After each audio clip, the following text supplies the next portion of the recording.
안녕하세요. 저는 서울에 거주하고 있는 30대 중반의 여성입니다. 이제 막 돌진한 남자아이를 키우고 있는데 처음 육아라 많이 어렵고 지칠 때도 있네요. 여기에 남편이랑 이혼까지 하고 나니 속이 너무 답답하고 힘들더라고요. 가족들에게 이야기하자니 걱정하실까 염려스럽고 그렇다고 친구들에게 이야기하면 어쩐지 제 얼굴에 침 뱉기 같아서 어떻게 이 답답함을 풀어야 할지 모르고 살고 있었습니다. 그러다 우연히 친구 소개로 이 채널을 알게 됐는데 여러분들의 이야기를 들으면서 함께 화내고 웃다 보니 어느덧 정이 들었는지 저도 이렇게 제 이야기를 꺼내보네요. 어쩌면 답답하고 어이없는 일에 놀라실 수도 있을 것 같은데 친구나 지인이 들려주는 이야기라고 생각하시면서 함께 공감하고 위로해 주셨으면 하는 바람이에요. 그럼 지금부터 제 이혼 이야기를 풀어보겠습니다. 저랑 남편은 불같은 사랑을 한 것도 아니고 그냥 결혼 정년기에 서로 짝이 없던 찰나 부모님들 지인이 서로 중매를 서주셔서 맞선 비스무리하게 소개팅을 했고 집안이나 조건 모두 비슷해서 빨리 결혼한 케이스인데요. 6개월 정도 만나고 결혼을 했는데 서로 잘 모르는 사이에서 그냥 덜컥 혼인신고와 결혼식을 하니 부딪히는 점이 많았어요. 그래도 제가 좀 순한 성격이라 맞춰주면서 살아왔는데 딱 한 가지 도저히 참을 수 없는 게 바로 아이 관련 문제였습니다. 남편이랑 결혼한 지 5년 차가 됐는데 아이가 안 생기더라고요. 요즘 난임 겪는 분들이 워낙 많으시니까 이해하시겠지만 저랑 남편 모두 딱히 어떤 건강상의 문제가 있는 것도 아니고 그렇다고 제가 임신하기 힘들 만큼 나이가 많은 것도 아닌데 5년이 다 되어가도록 임신이 되지 않으니 걱정이 됐어요. 물론 남편이랑 열렬히 사랑해서 서로를 닮은 아이를 꼭 낳고 싶다는 마음이 있는 건 아니었지만 왜 사람이 가정을 꾸려서 별 문제가 있는 것도 아닌데 아이가 생기지 않으니 조급해지더라고요. 그래서 친정엄마 아빠도 몸에 좋은 약을 지어주시는 등 걱정하셨는데요. 처음 3년 동안은 그냥 배란기에 맞춰서 노력해보는 등 자연 임신을 시도했지만 소용이 없길래 제 나이도 점점 들어가고 더 늦으면 안 될 것 같아 의학의 힘을 빌리기로 했습니다. 다행스럽게도 세 번째 시험관 시도 끝에 귀한 저희 아들을 얻게 됐는데 시모가 자꾸만 2대 독자 손주의 육아에 끼어들어서 참견을 했고 효자 남편은 제 편이 아닌 시모의 편을 자꾸 들면서 트러블이 커졌어요. 처음에는 귀한 손주니 그럴 수 있다고 스스로 이해해보려 했지만 점점 도가 지나치니까 제 아들은 제가 지켜야겠다는 생각이 들었고 도저히 방관하는 남편도 곱게 보이지 않더라고요. 시모는 무속신앙과 민간요법을 아주 맹신하는 분이셨어요. 물론 그런 것들이 나쁘다고는 생각하지 않아요. 하지만 맹목적으로 믿고 어린 제 아들에게까지 접목을 하시니 솔직히 엄마된 입장에서는 탐탁지 않게 느껴지더라고요. 아마 제 친정엄마 아빠가 그렇게 하셨어도 정말 치를 떨며 하지 말라고 고래고래 소리를 지르며 막았을 텐데요. 처음에는 저희 부부가 임신이 잘 안 되니까 제가 타깃이었어요. 저한테 임신이 왜 안 되냐면서 무슨 문제 있는 거 아니냐는 식으로 몰아가서 기분이 나빴던 적이 한두 번이 아니었답니다. 심지어는 출처를 알 수 없는 이상한 한약 같은 걸 자꾸 지어오는 겁니다. 저는 성격이 좀 확실한 편이라서 누가 주는 음식은 잘 안 먹어요. 그래서 시모가 생각해서 지어준 거지만 한약이 몸에 잘 안 받는 체질이라면서 극구 사양을 했는데요. 몸에 좋은 거니까 꼭 먹으라면서 자기 보는 앞에서 다 먹을 때까지 안 갈 거라면서 생떼를 부리는 겁니다. 솔직히 어이없었지만 진짜 안 먹으면 안 갈 것 같아서 억지로 먹었는데 이후에도 한약 다 먹었는지 남편 통해서 감시하며 확인을 하지 않나 싫다고 해도 자꾸 강요를 하니 진짜 부담스럽더라고요. 그리고 저희 부부는 시험관 시술을 통해서 아이를 얻었잖아요.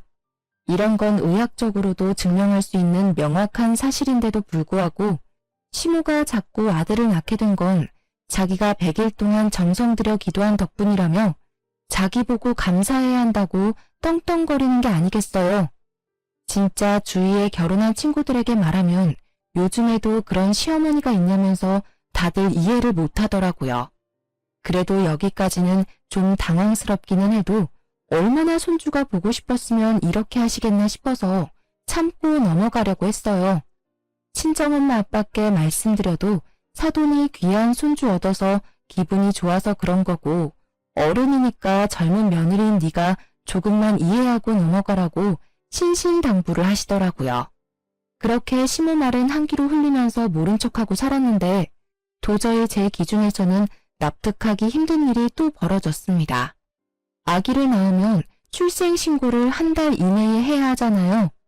그래서 저희 부부도 아기 이름을 짓고 출생신고를 하려고 했답니다.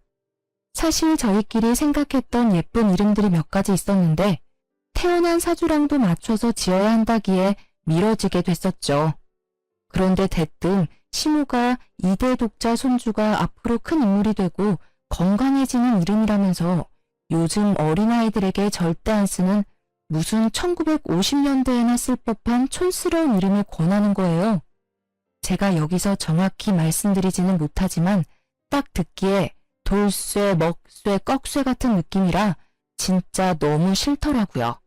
저뿐만 아니라 항상 조용하고 가정일에 무관심해 보이던 시부도 그건 좀 아닌 것 같다면서 나서지 말라며 시모에게 면박을 줬습니다.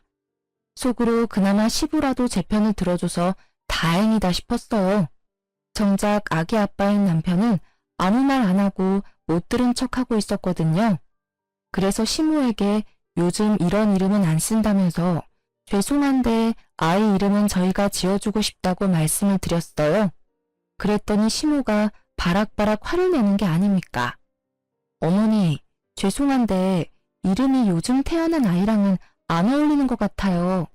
알아봐 주신 건 너무 감사한데 저희가 철학관 가서 알아서 지을게요. 무슨 소리야 그게? 내가 이 이름 지어오느라고 얼마나 고생했는 줄 아니? 몇 날 며칠 정성 들여서 지은 거야. 애한테 이름이 얼마나 중요한데. 중요하니까 드리는 말씀이에요. 요즘은 애들이 영악해서 조금만 놀릴 거리 있어도 왕따 시키고 그런단 말이에요. 뉴스 좀만 봐도 나와요, 어머니. 저는 제 아들이 그렇게 힘들어하는 거 보기 싫어요. 이번만은 제 뜻대로 하게 해주세요. 글쎄 안 된다니까. 이 이름으로 해야 우리 귀한 손주가 잘 큰다고. 너는 어른 말을 무시하는 경향이 있다? 나야말로 부탁 좀 하자. 이번에는 내 말 들어야 해. 막말로 우리 손주 잘못되면 책임질 거야?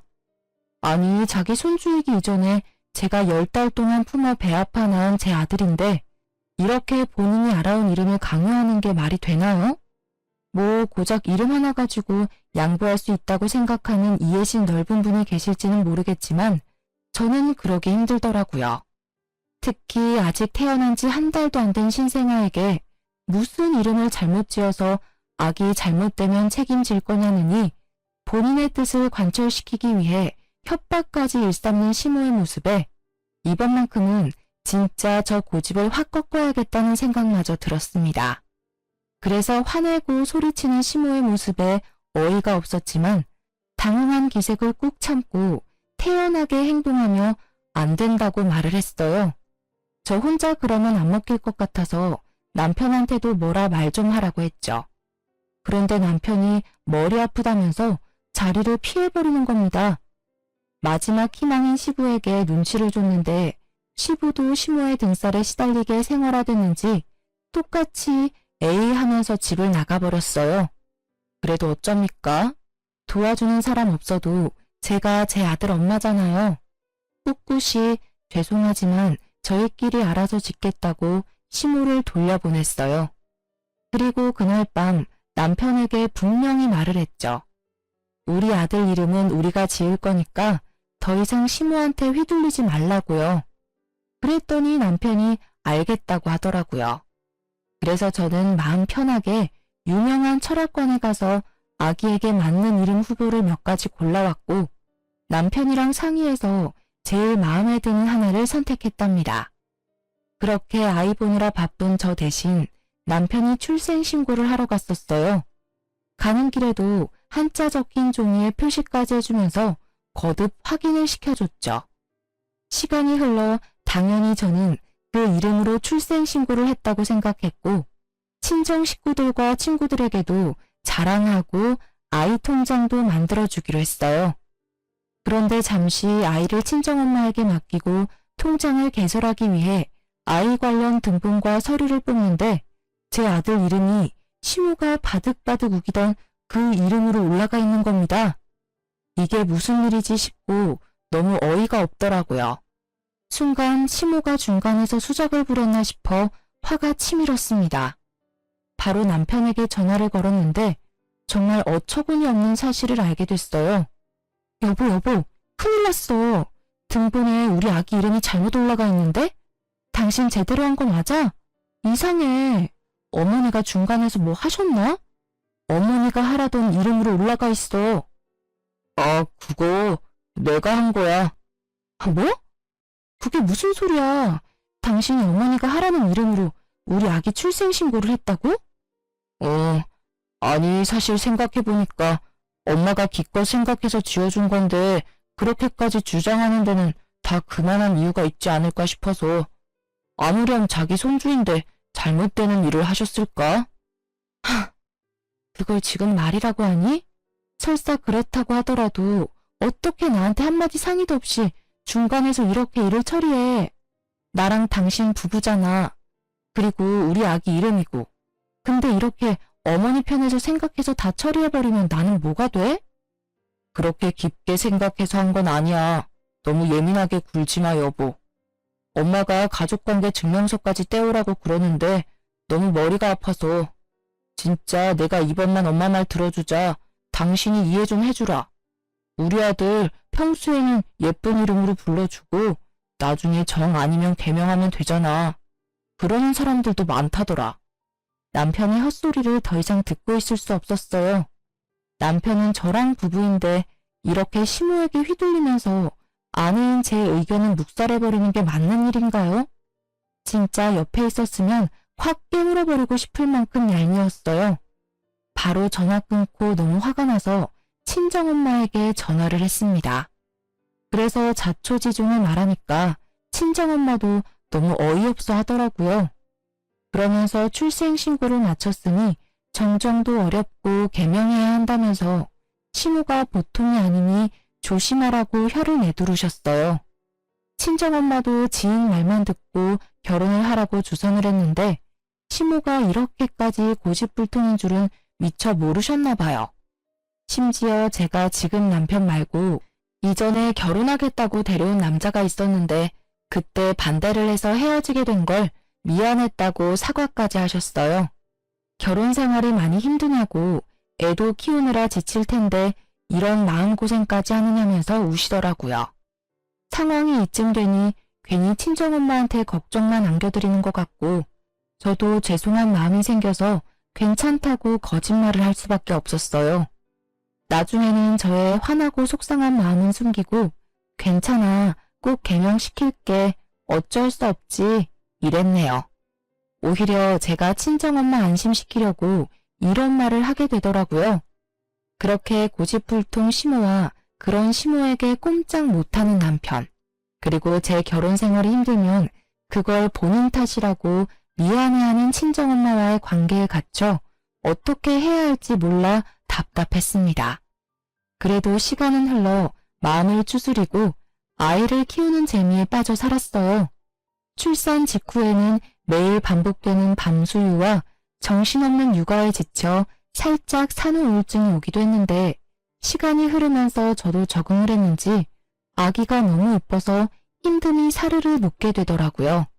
아마 아기 키워주신 주부님들이라면 다 아실 텐데요. 매일 추레한 모습으로 일어나 아이와 동고동락하면서 24시간을 지내다 보면 하루가 정말 순식간에 지나가잖아요.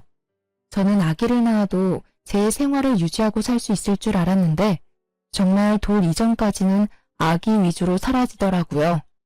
바깥바람이라도 좀 쐬려고 아기를 유모차에 태우고 공원이라도 다녀오면 녹초가 돼서 쉬고 싶지만 젖병 씻으랴, 집안일 하랴, 이유식 만들랴. 정말 몸이 하나인 게 아쉬울 지경이던 거 있죠?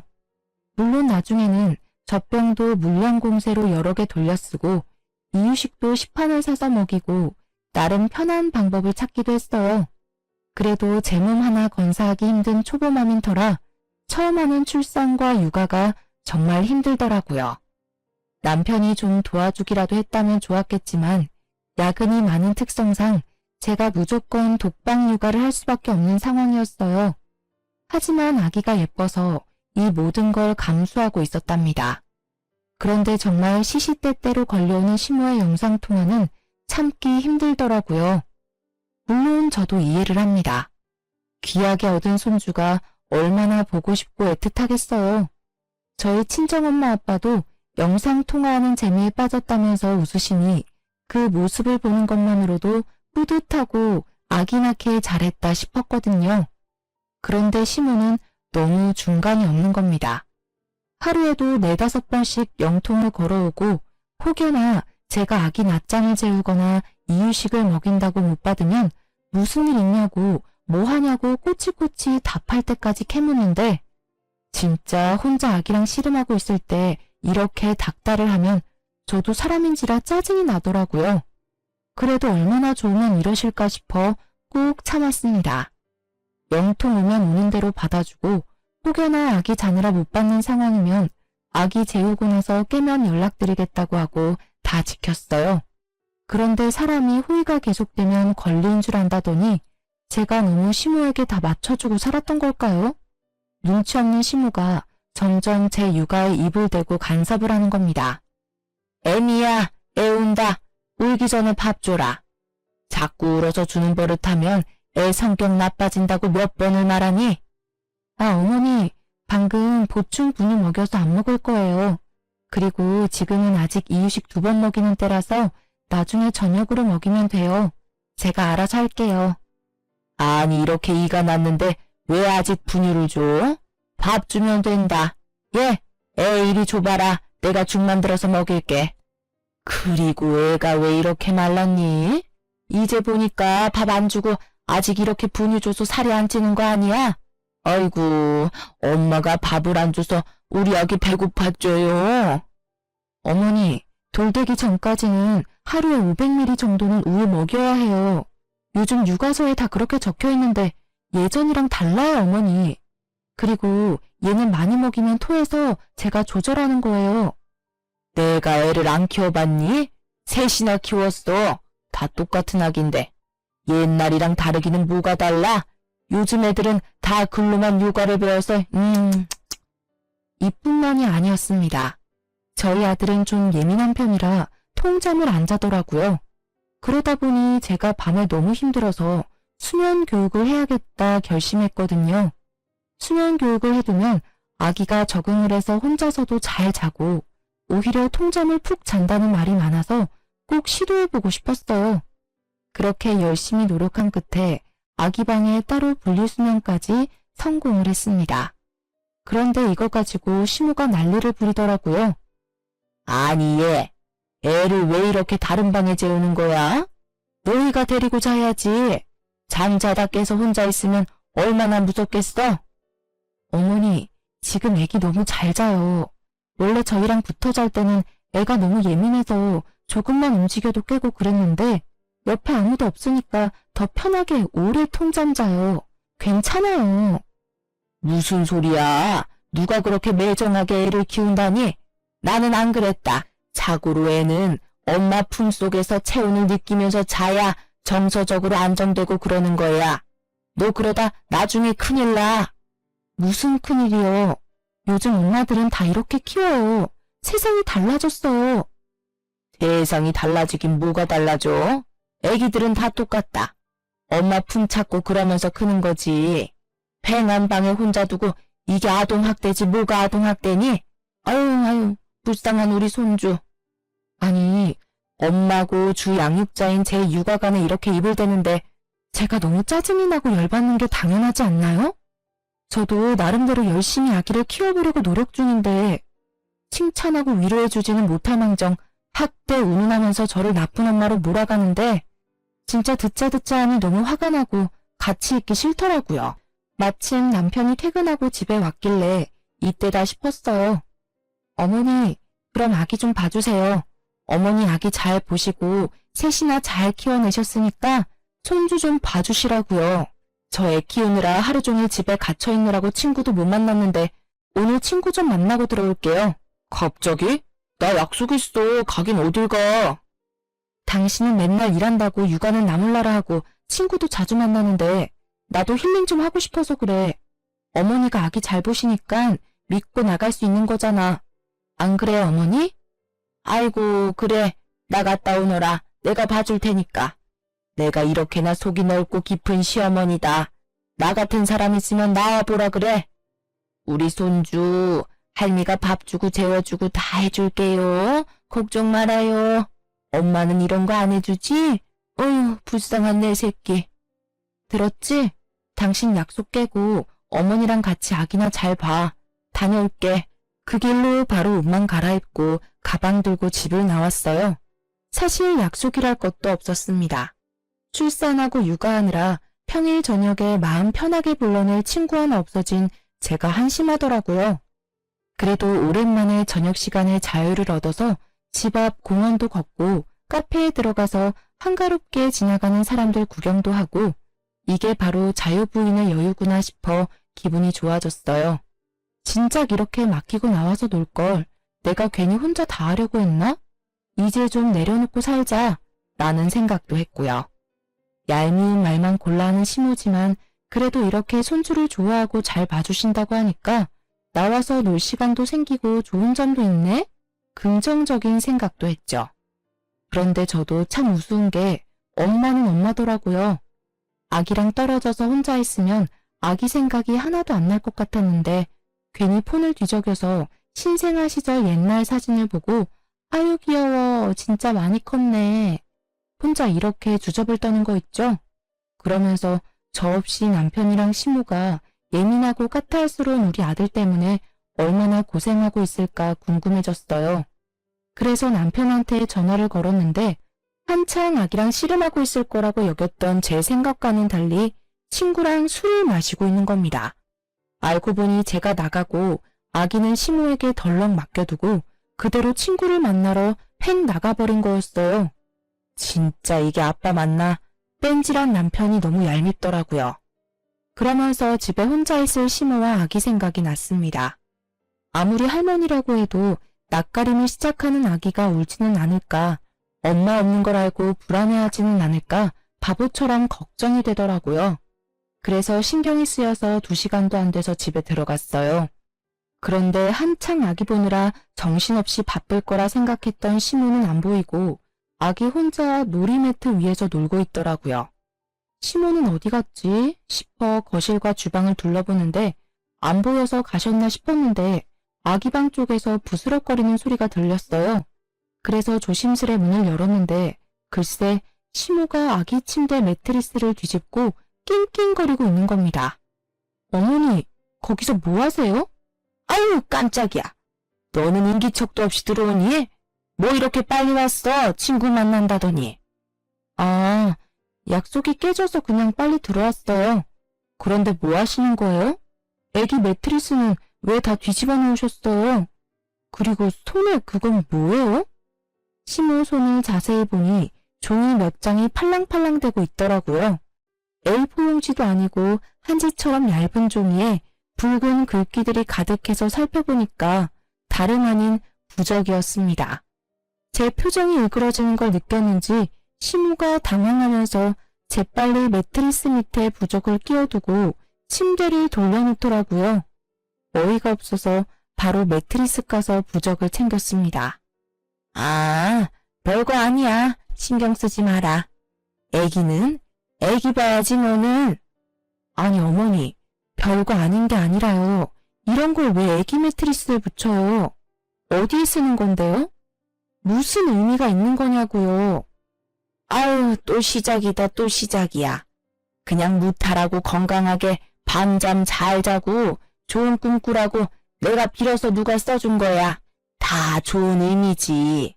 내가 이상한 거 우리 손주 머리맡에 붙이겠니? 너는 그냥 내가 하는 건 다 도끼 눈을 뜨고 보지? 어머니, 솔직히 말씀드릴게요. 저는 이런 거 별로 안 믿어요.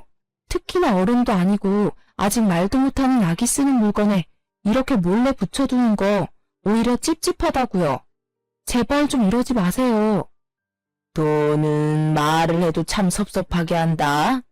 나 우리 손주 할미야. 하나밖에 없는 2대 독자 잘 크게 하려고 하는 건데 너는 정작 어미가 돼서 밥도 제대로 안 주고 잠도 잘 안 챙겨 재우는데 내가 이런 거라도 신경을 써야지.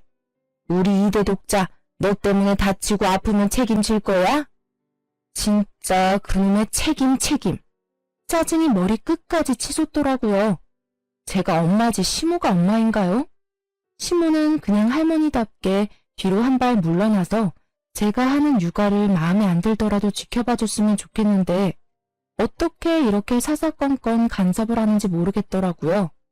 제 상식으로는 이해 불가라서 진짜 가슴이 답답했어요. 이런 것도 다 이해하고 넘어가는 세상 착한 며느리가 있을까요? 저도 남에게 특히 나이 많은 어르신들에게는 싫은 소리 못하고 조금 손해보더라도 예의 차리는 순한 성격이거든요.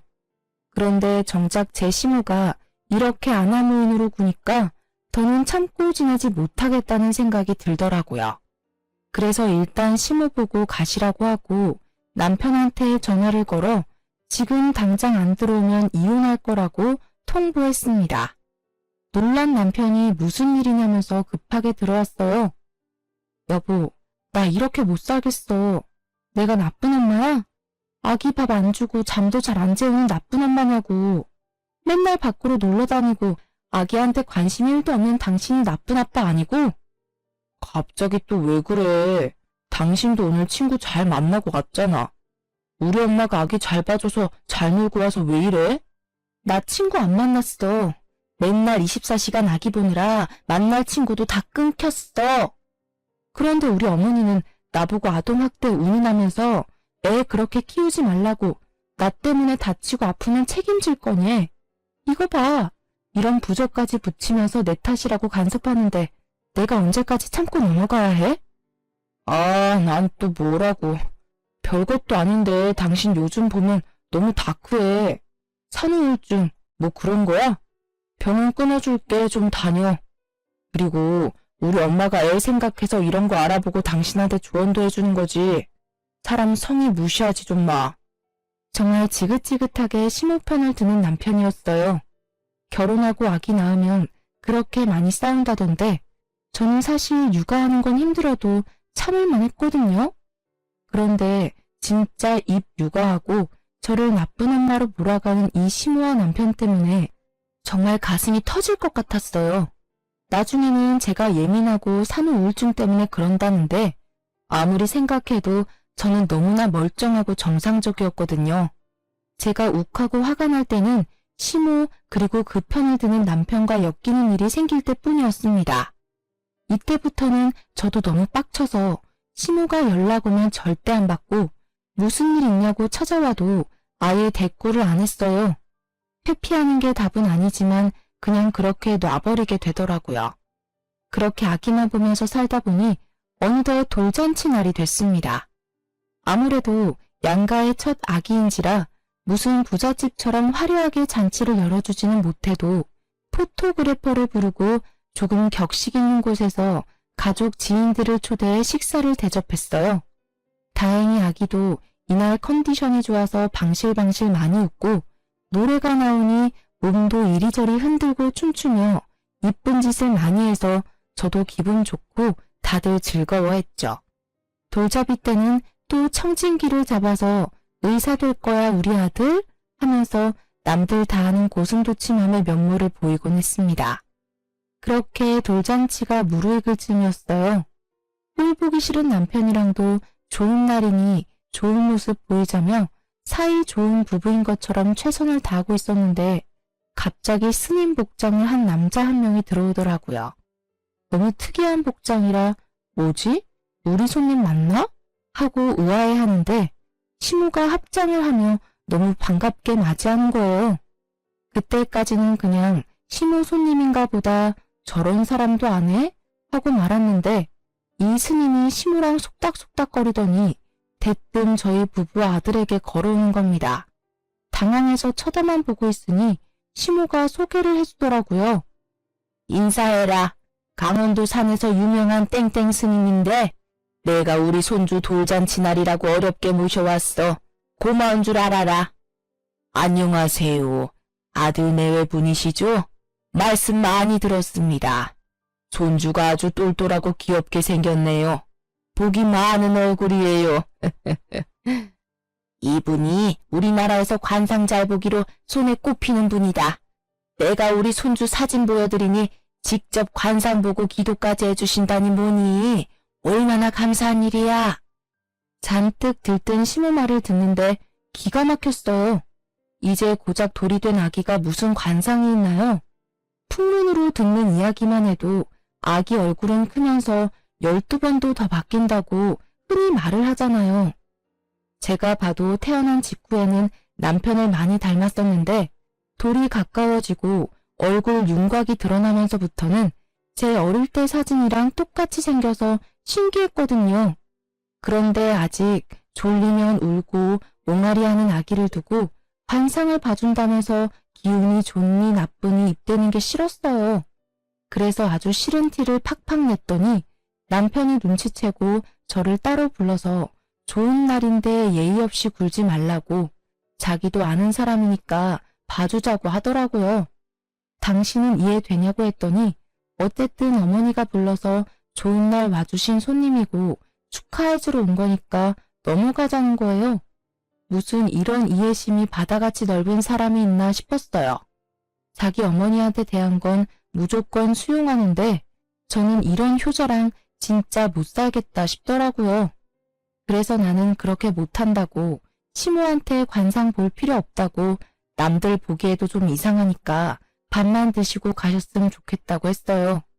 그랬더니 시모가 얼굴이 빨개지면서 자기 손님인데 무시하는 거냐면서 갑자기 소리를 바락 지르더라고요. 그 바람에 멀리서 상황을 지켜보던 저희 친정엄마 아빠를 비롯한 친정 식구들도 놀라서 달려오게 됐습니다. 아니 사부인, 무슨 일이세요? 왜 그러는데? 어머니, 왜 갑자기 소리를 지르세요? 아기 놀라잖아요. 그냥 저는 이런 게 다 싫다고요. 엄마인 제가 싫다는데 제발 강요하지 마세요. 부탁드려요. 강요가 아니라, 아유, 사돈, 제가 이러고 삽니다. 며느리가 아주 보통 얘기가 아니에요. 허구한 날 말대꾸에 제가 무서워서 무슨 말을 못해요. 제가 아기 잘 되라고 스님 좀 모셔왔는데 그거 가지고 이렇게 화를 내잖아요. 시모 말을 듣고 상황을 파악한 친정엄마가 한숨을 쉬면서 제 팔을 잡고 좋은 날이니 그만하라고 말리시더라고요. 정말 주위를 둘러보니 사람들은 무슨 일인가 싶어 웅성대지 친정엄마도 말리지 내가 또 참자 싶어 입을 다물었어요. 그런데 이 눈치 없는 스님이 제 속을 긁더라고요. 에헴, 이 집은 며느리 기 좀 누르고 사셔야겠습니다. 그래야 집안에 복이 오는 거예요. 며느리분, 명심 좀 하세요. 그 순간 참고 참았던 화가 활화산처럼 터졌습니다. 친정엄마랑 아빠도 못 참으셨는지 지금 무슨 소리 하는 거냐면서 길길이 화를 내시고 저보고도 참지 말라고 하시더라고요. 가시라고 스님을 쫓아내고 나서 엉망이 된 돌잔치를 수습한 후 집에 돌아와 짜증을 내서 스님 뒷조사를 시작했어요. 시모가 했던 말을 조합해서 검색하니 한 암자가 나오더라고요. 그래서 전화를 하니 그곳에 있다가 사기를 쳐서 싸우고 나간 사람이라며 지금 안 그래도 신고를 할까 말까 고민이라면서 피해를 입으셨냐고 어딨냐고 오히려 저를 캐묻는 겁니다. 대체 이런 사람이랑 시모는 어떻게 아는 사이인지 너무 궁금했어요. 혹시 이 사람이 부적이며 기도며 다 해준 게 아닌가 싶더라고요. 그러다 문득 남편이 아는 사람이라고 했던 말이 떠올랐어요. 그래서 바로 남편을 잡아서 사실대로 말하라고 으름장을 놨습니다. 몇 날 며칠 쫓아다니면서 당신이 안 말해주면 흥신소라도 고용하겠다고 하니 한숨을 푹 쉬면서 사실을 털어놓더라고요. 알고 보니 그 스님은 시모 내연남이었는데 그동안 남편을 꼬드겨서 뒤로 아기 계명이며 부적이며 기도하는 값으로 수백만 원씩 저 몰래 지불을 하고 있었던 겁니다. 아니 어떻게 멀쩡히 살아있는 아빠를 두고 바람피는 엄마와 내연남을 알면서도 이렇게 돈까지 줘가며 눈 감아줄 수 있는 건지 제 상식으로는 도저히 이해가 되지 않았어요. 그랬더니 평생 가정에는 무관심하고 돈만 주는 아버지에게 질렸고 외로워하는 엄마가 불쌍해서 알면서도 봐줬다고 하더라고요. 정말 세상에 이런 효자가 또 있을까요? 제가 나서지 않으면 남편은 계속 시모에게 잡혀 살 것 같았어요. 엄밀히 말하면 시모의 내연남인 그 땡중에게요. 그래서 시모한테 단단히 일러두려고 따지러 갔습니다. 어머니, 저 다 알고 왔어요. 다시는 저희 부부 일에 끼어들지 마시고 어머니 행복은 혼자 찾으세요.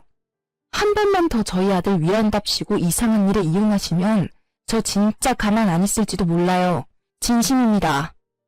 네가 알긴 뭘 안다고 그래 버릇없이. 어디 함부로 그런 말을 해. 스님 말 하나도 틀린 게 없다. 이것 봐. 네가 우리 집안 다 망치고 있잖아. 며느리 잘못 본 거야 내가. 아유. 집안 망치는 건 제가 아니라 어머니랑 그 땡중이죠. 땡중? 너 말 다 했니? 네가 그렇게 함부로 말할 뿐이 아니야. 안 그래도 내가 너한테 이런 말까지 전해야 하나 고민했는데 너 하는 거 보니까 제대로 말을 해줘야겠다. 스님이 우리 손주 정도면 지금쯤 말도 하고 걸어야 하는데 발달이 늦는 게 다 네 덕이 부족해서 그렇대. 엄마가 이렇게 매사 부정적인데 좋은 기운이 들겠니? 그래도 나 봐서 촉 켜주신다니까 1,000만 원 이체시켜라. 아니 갓 돌지는 아기가 말하고 걷지 못한다고 발달이 느리다는 건 무슨 과학적 근거가 있는 건가요? 물론 빨리 말하고 걷는 아기도 있겠죠. 하지만 병원에서 영유아 검진을 받을 때마다 잘 자라고 있다고 아무 염려 말라고 하는데 이렇게 땡중 말만 듣고 저에게 또 1,000만 원을 붙이라고 아주 뻔뻔하게 이야기하는 시무를 보니 이제라도 빨리 이 미친 집안과 연을 끊어야겠다는 생각이 들었습니다. 너무 열받아서 남편한테 상의하고 뭐고 바로 다이렉트로 시부에게 전화해서 집에 들어오시라고 했습니다. 놀란 시부가 잔뜩 화가 나 있는 저와 시무를 보고 멈칫하다가 이내 차분한 표정으로 들어와 앉으시더라고요. 무슨 일이냐? 아기는 어쩌고? 친정에 맡겼어요, 아버님. 저 드릴 말씀이 있어요. 저 진짜 아버님 충격받으실까 참고 또 참으려고 했는데 더 참다가는 제가 정신병에 걸릴 것 같아요. 어머니 불륜하는 거 모르셨어요? 야, 미친년 아니야 이거? 내가 무슨 불륜을 해? 증거 있어? 증거 있냐고. 내가 아주 며느리가 아니라 귀신을 들였구나. 아이고. 저에게 달려드는 시무를 한 팔로 제 앞에서 소파에 던져버렸습니다. 저한테 그런 괴력이 있는지 몰랐는데 사람이 너무 화가 나니까 저도 모르게 그런 행동이 나오더라고요. 소파에 내동댕이 쳐진 시무가 저를 죽일 듯이 노려봤어요. 그리고는 아니라고 제 말 듣지 말라면서 시부한테 매달려서 악다구니를 쓰더라고요. 그런데 시부가 시무를 감싸기는커녕 가만 있으라면서 뿌리치는 겁니다. 그 땡중 말하는 거냐? 내가 왜 몰라? 내가 가만히 있으니까 다들 내가 바보 천치인 줄 아는 모양이지? 내 주머니에서 돈이 줄줄 새나가고 집에 수백 수천짜리 잡쓰레기가 넘쳐나는데 내가 왜 그걸 몰라? 며느리 너까지 알 정도면 네 시무가 아주 대놓고 지랄을 했나 보구나. 아버님, 그걸 다 알면서 지금까지 참으신 거예요? 그 땡중이 저랑 제 아들까지 싸잡아서 이용하고 돈 달라고 하는데 저는 도저히 못 참겠어요, 아버님. 네 시무 증거 운운하는 거 봤지? 증거는 아주 차고 넘친다. 그것도 모르고 감히 손주 돌잔치까지 불러? 내가 여태껏 며느리한테 쪽팔려서 말도 못하고 근데 이렇게 너까지 알게 된 이상 내가 더 참을 게 뭐 있겠냐? 여보, 내가 다 설명할게요.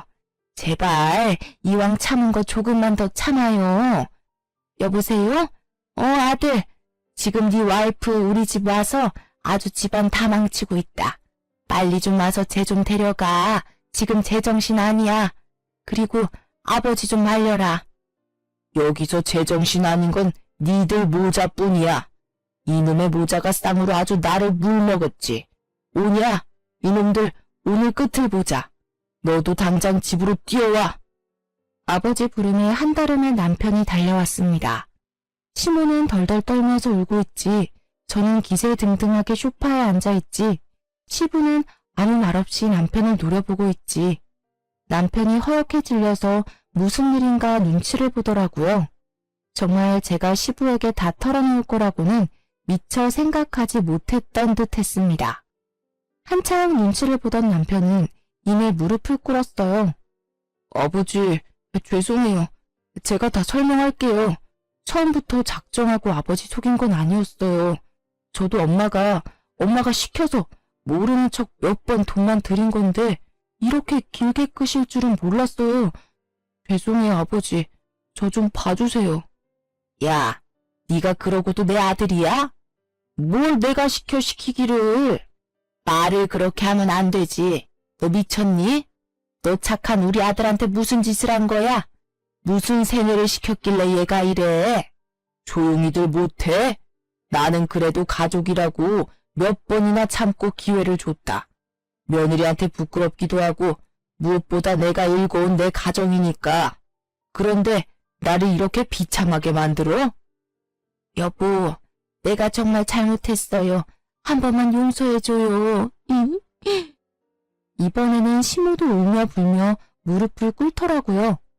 열받은 시부가 화를 내니 시모랑 남편 모두 꼼짝을 못했습니다. 그도 그럴 게 시부가 사업을 해서 읽어놓은 재산이 많은데 워낙 시모랑 아들이 씀씀이가 해프니 본인이 관리를 다 하고 있었거든요. 그래서 저조차 결혼 전에는 그 규모가 어느 정도인지는 미처 알지 못했어요. 그래도 지방에 땅이랑 빌딩이 있고 서울에 집이 있어서 일 안 해도 임대료로 먹고 살 정도라고는 들었습니다. 그런데 신혼 초에 교통 요지에 있는 빌딩 한 군데에 저랑 남편을 데려가서 보여주시면서 이 건물은 너희 거라고 아기만 낳아 잘 살라고 그거면 된다고 하시는 겁니다. 그때 남편이 어찌나 좋아하던지 저도 어안이 벙벙하면서도 시부가 생각보다 더 재력이 있었구나 놀랐었어요. 이렇게 시부를 이기지도 못할 거면서 왜 그리 큰일을 뒤에서 벌였는지 진짜 이해 불가능이었습니다. 용서? 나한테 빌 게 아니라 먼저 시집이라도 와서 이런 더러운 꼴 본 며느리한테 잘못을 빌어야지. 얘가 무슨 잘못이야? 둘 다 당장 사과해. 시부의 불호령에 남편이 먼저 저에게 머리를 조아렸어요. 정말 돈이 무섭긴 무섭구나 싶더라고요. 미안해. 내가 사과할게. 이제 엄마 편 안 들고 무조건 당신 편이야. 이제 와서 아버님, 이 사과 안 받아도 상관없는 거죠. 저는 더 이상 남편이랑 살기 싫습니다. 저 이혼하겠습니다. 그리고 아기는 꼭 제가 데려갈 거예요. 이해해 주세요. 그래, 네 뜻이 그렇다면 내 말리지 않으마. 험한 꼴 보게 해서 정말 미안하다. 내 위자료는 섭섭치 않게 해주마. 또 말을 왜 그렇게 하니? 이혼하는 건 네 마음이지만 걔는 우리 핏줄인데 왜 네가 데려간다는 거야? 조용히 해. 놀기 좋아하는 저놈이 애를 키울 거야? 아님 동네 창피하게 바라만 당신이 애를 키울 거야? 돈 주고 베이비시터 쓰면 되잖아. 돈이면 다 되는 거 몰라요? 무슨 돈? 나 당신이랑 이혼할 거야. 그 땡중한테도 민사소송 걸어서 아주 이 나라에서 얼굴 못 들고 살게 만들 거라고. 그리고 너 오늘부로 내 아들 아니다. 내 전 재산 새아기한테 아기 키우라고 떼어주고 남는 건 다 고아원에 기부할 거니까 더 이상 콩고물 기대하지 마라. 가족의 인연은 여기까지니 그리들 알아. 그 말에 시모와 남편 모두 시부 바짓가랑이를 잡고 엉엉 울면서 추악에 매달리기 급급했습니다. 진짜 사람이 이렇게까지 추할 수 있나 싶을 정도로 눈물 콧물 범벅이 돼서 한 번만 봐달라고 하는데 재력과 시부는 절대 선처는 없다고 단호했어요. 저 역시 마찬가지였고 결국 이혼 후 시부가 떼어준 빌딩 수익료로 위자료를 막대하게 챙겨 편하게 아들을 키우고 있답니다. 이혼 후 바로 개명 신청을 했고 베이비시터도 쓰고 있어요.